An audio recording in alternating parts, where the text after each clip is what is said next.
Tarkov is getting some microtransactions. Let's speak about it. In the most recent update that was just completed, microtransactions are soon to be added, including a few other major changes. The first of which is the removal of the Edge of Darkness edition, which you can no longer purchase.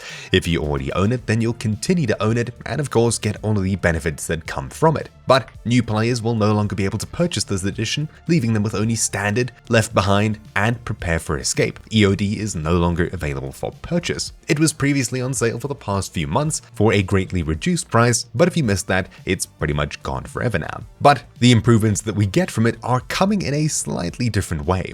The Prepare for Escape edition is the biggest edition that you can get now with the improved case and stash, but if you already own the Edge of Darkness edition, you'll still have it. If I visit my character, you can see that I still have my Gamma case here, and scrolling through my inventory, it's the much bigger size that comes with the EOD edition, meaning not much is changing at all for owners who already have this edition. Microtransactions aren't added just yet, but we have a ton of information about what's changing. For example, the offline practice mode, including co-op, is something that EOD users will still have and can enable, but pretty much no one else at this point will be able to use the co-op edition, as you can't buy access to it anymore because you can't buy the EOD edition.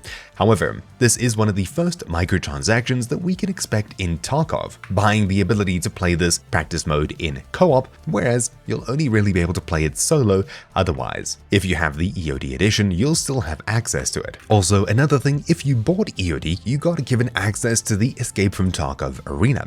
If you have the EOD edition, you still own the game, but of course you won't be able to upgrade and get this for free anymore. This will be something you need to purchase separately. If we check the Tarkov Reddit, the pinned post is from Nikita speaking about what's changed. That includes the removal of EOD, offline co-op being moved to a microtransaction, which is coming sometime in the future. That's not the only thing changing and being added to microtransactions. It includes stash expansions for up to 28 additional lines, early clothing unlocks, and of course the ability to play offline co-op. If you already have a bigger stash because of the EOD edition or anything else, you'll still have your larger stash, and I assume you'll be able to purchase even more lines of stash space in the future. It is sad to hear that Tarkov is getting microtransactions, but it is completely understandable as this game is quite unique in that you buy access and you have online access forever. Server costs and things like that are something that add up for the EFT team, and of course need to be paid for in some way or another. If you're getting less purchases of your game, you'll still need to pay for your servers with your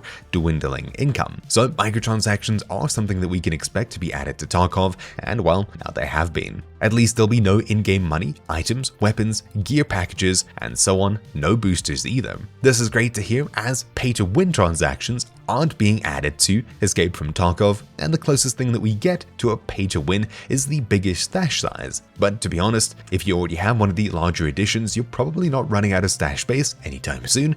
You're only really running out of stash space before you're able to purchase the junk box and things like that in-game. Only much smaller editions like the Standard edition, of course you'll be struggling with stash size that's pretty much maxed out when you purchase the game and get all of your starting items. So buying stash expansions isn't something too crazy, not too pay to win either, but it is something that's understandable. As for what the limit or price will be, nobody knows at this point. So is it a bad thing? Is it a good thing? Well, to be honest, I think it's a good thing, as more money for the EFT team means more money to spend on improved servers, faster development, etc, etc. There is a lot of backlash, to say the least, when it comes to microtransactions in Tarkov, but I personally think it's a good thing. So besides the removal of the Edge of Darkness edition for purchase, if you have it, you still have it, there's not too much that's changed at this current point in time, but microtransactions are coming at some stage soon in the future. Let me know what you think about this down below, and of course if you like this new kind of content covering updates and things like that. Thank you all for watching, mine has been Troubleshoot, and I'll see you all next time. Ciao.